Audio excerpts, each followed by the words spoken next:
All right, folks, story time. So during one of my great returns to After Prison Show, I had mentioned doing like updates on people, right? And one of those such people was Joker. Now, if you don't remember Joker, and I said I was going to do a video about Joker, as a matter of fact. If you don't remember Joker, Joker was a guy that we met a long time ago on After Prison Show. And I actually met this guy through, I think, Dave. See, one of the things that I would do back in the day, or one of the things that we would do, this is going to be like one of those VH1 behind the musics right here. So when Dave was a big part of After Prison Show, and even before he was really a big part of After Prison Show, Dave used to work for After Prison Show, and he would have certain jobs that he would do, whether it was like helping with videos or helping set up videos or whatever it may be. But one of the tasks that Dave had was I would literally, like if I didn't have anything else for him to do, I would literally send him to the probation office to go meet people. Go fishing is what I used to call it. So he would go up there with like flyers and like information. He'd be like, hey, he'd meet people. And Dave, he's super talkative. So he could, spark up a conversation with anybody. So he would meet people, start to talk to them. And if they were interesting enough, he would get their information, pitch the idea of them sharing their story on After Prison Show. And if they were interested in it, then we would move forward. So long story short, that was how Joker came around. Now, if you don't remember who Joker was, and I don't know how you couldn't, Joker came on saying that he had 2 life sentences. He got those 2 life sentences commuted to like 20 years, or maybe he had 2 life sentences plus 20 years, and he got all of that commuted to the 20 years. He did the 20 years.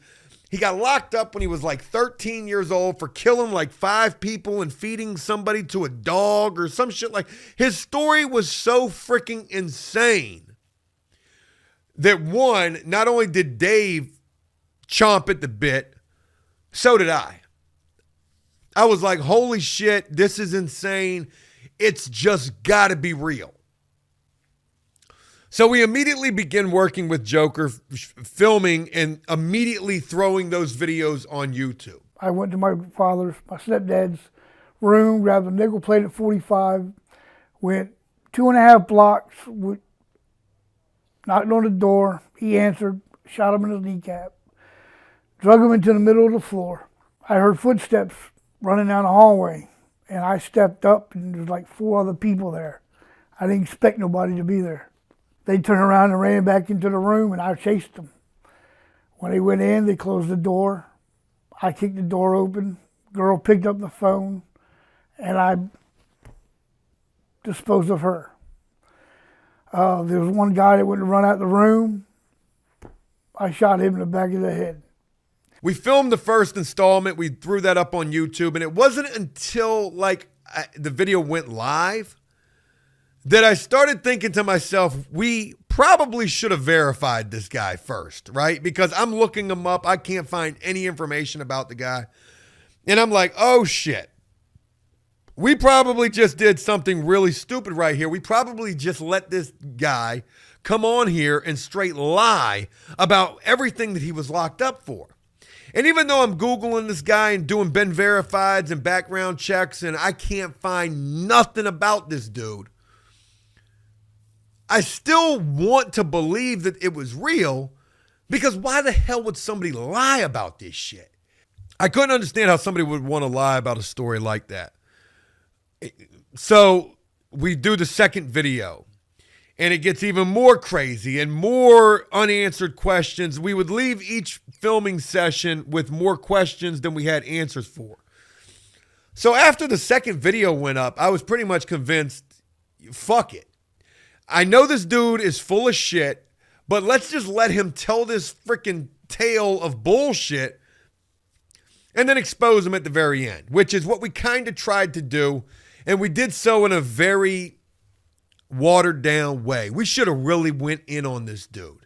And to those people right there, I'm going to ask that you speak, to the camera and directly to those people who think that this is just not what it is. What is your response to that? Well, for all of y'all out there that thinks that it's bullshit, to each his own. I told these gentlemen they will get the proof that they need to validate everything I've said.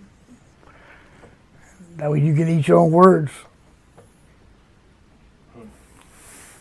Now, I want you to understand, it's not that when I call her, I'm going to sit there and wait on her. No, I'm going to push the issue if I have to go to her home or to her job and we both go to the bank.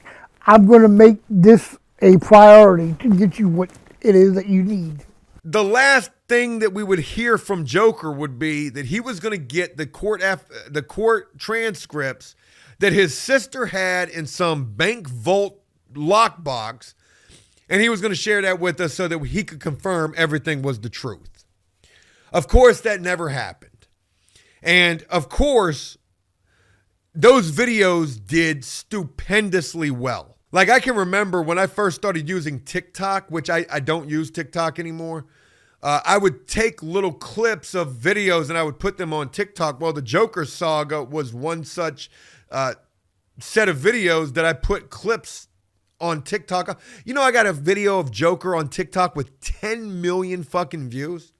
Like, it's the craziest thing in the world. But regardless, we would never hear from Joker again.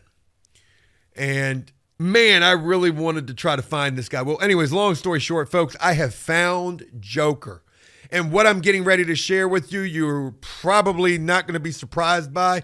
Maybe you will be. I think it's absolutely insane. You're not going to see it anywhere else but here on this Bobo. And folks, we're getting ready to go into it right now. So I spend time from time to time looking on the arrest websites, trying to see who's locked up. It's sad to say that usually when I look on the arrest websites, I always see at least one person that I know. When I came home from prison, I could look on the arrest websites and I would see tons of people that I know. Slowly, as time dwindled past of my separation from being in trouble, I see less and less people that I know. So I guess that's a good thing. Anyways, it was just recently when I found Joker on the arrest websites, folk. I'm about to pull that up for you right now. Let me go ahead and go here. Folks, we've got Robert Tully, a.k.a. Joker, right here. What do you think Joker is locked up for? Mind you, this is a guy that said that he had 2 life sentences, plus 20 years, killed 5 people, fed them to the Rottweilers, chopped their bodies up into little pieces. This is as murder or less as it gets right here, folks. Y'all ready for this? I guess these are both around the same time. We're going to find out as soon as we click on these. So let's click the first one first.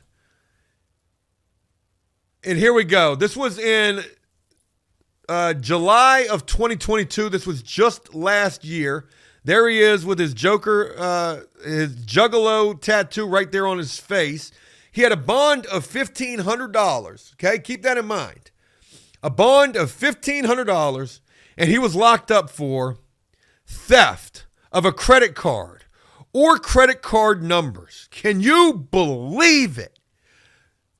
This mass murderer right here, locked up for theft of a credit card or credit card numbers. This is so insane, and I'm being so sarcastic as I'm saying that because this is not the mugshot that's gonna do it for you. There's 2 mugshots, okay? There's another mugshot right here from January of 2020. Now, mind you, the Joker saga on After Prison Show took place probably around like 2017, 2018 maybe, but it was probably around 2017. So we're talking 3 years after he appeared on After Prison Show. He was locked up on January of 2020. And what do you think he was locked up for, folks? I'm not even going to wait for your answers. I'm just going to go ahead and get right into it. Folks, this guy, Joker, was locked up for force, threat, mental incapacitated, helpless of a victim age 13 or older. It was a statutory bad charge. By force, threaten, mentally incapacitated, or a helplessness, victim age 13 or older. Joker, a man who was a compulsive liar, who was seriously, effed up in his head. Just absolutely horrendous right here, right? Now, you got to, I think to myself, when this guy gets locked up with this type of a charge, this is a bad charge. This is pretty high on the list of bad charges, right? You don't get much worse than this. You've got a bad charge involving 13 or older, right? Somewhere around that age frame. You're what, 50 years old, 54 years old? And not only did you do this, but you did this by force.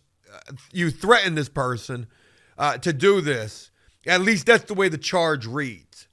I would surely hope that when this guy got where he was going, and I don't know if he's in prison right now. I probably should try to look him up and see if he's in prison.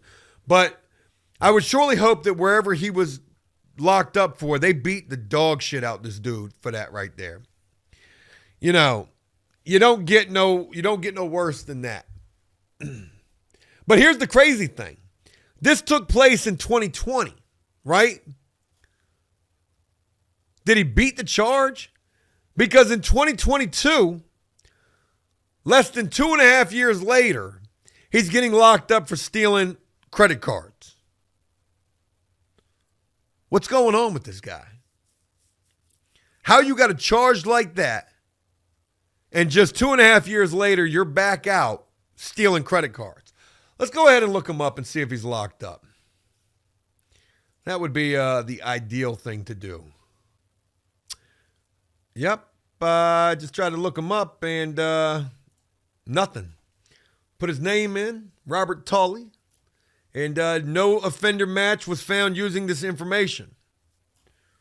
And this is a website that I use quite frequently to look up people to see if they're locked up. Unbelievable.